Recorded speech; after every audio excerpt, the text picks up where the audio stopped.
When you have a child, a 9-year-old girl who's abducted, the sense of urgency starts right away and never decreases. Investigators are scouring for evidence in the case of a mother and 9-year-old allegedly abducted in the middle of the day. The mother, 38-year-old Bonnie Sweeten, was taking daughter Julia to a doctor's appointment when she says they were rear-ended by a 1990s black Cadillac. The men in the Cadillac went up to the mother's car, kidnapped the mother and daughter, and threw them in the back of their car trunk. The mother, from the car trunk, frantically calls 911, saying she was abducted by 2 black males.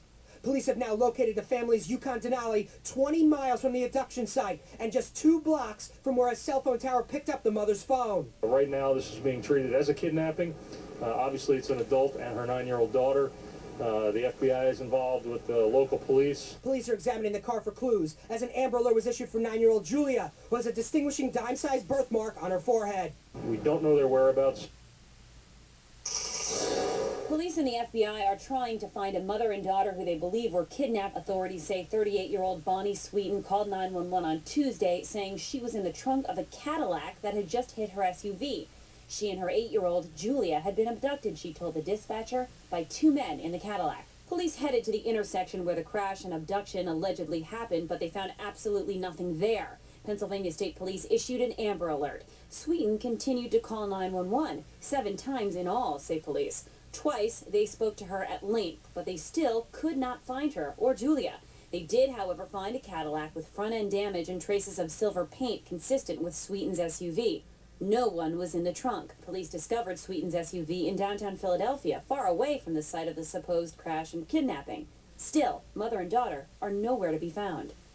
Straight out to Matt Coughlin with Bucks County Courier-Times. Matt, we are getting in late-breaking news that the 2 have been found in Florida at Disneyland.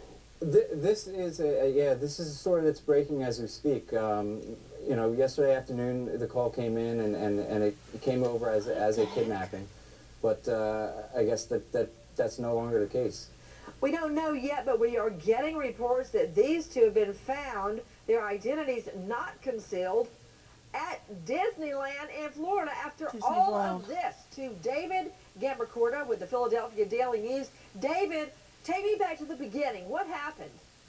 Well, Nancy, allegedly, Bonnie and her daughter were riding along and were struck from behind by what she described as a black Cadillac. And she claimed that these 2 black men approached her and put her and her daughter in the trunk of their car and just disappeared into thin air. And she was somehow able to make a number of 911 calls describing the whole terrifying encounter. And immediately everybody jumped on it. Police, the media, and I would say everybody, not just up in Pennsylvania, but kind of the whole country, I think. David, I'm sorry, I lost you for a moment. Who jumped on it? I would say police, media, and just about everybody in the country who heard about it immediately took a strong interest in it. Now, David, in the 911 call, what kind of details do we believe she gave?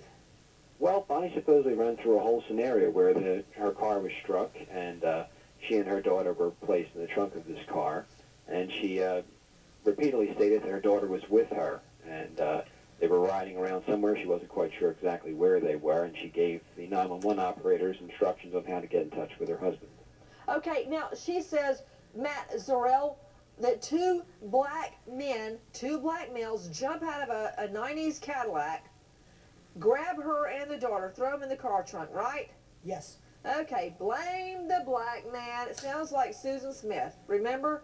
Yes. She blamed some unknown black man. Turned out she did it. In this case, the child apparently is alive. I wonder if she could actually give a description of the mysterious black man, Matt Zarrell. What do we know? Well, we know that a law enforcement source has told CNN that video surveillance captured Bonnie and the 9-year-old at the Philadelphia International Airport, which is about 8 miles from where the family's Yukon Denali, was found late last night. Now, we know that they were boarding a flight, we believe, from Orlando, and now, subsequently, the report has been issued that they have been found. Mike Brooks, dare I say it, it's a small world.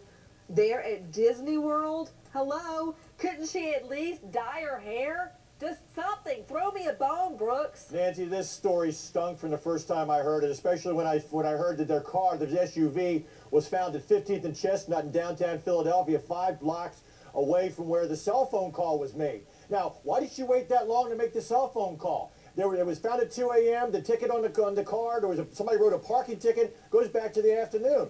And you know, it doesn't take a genius.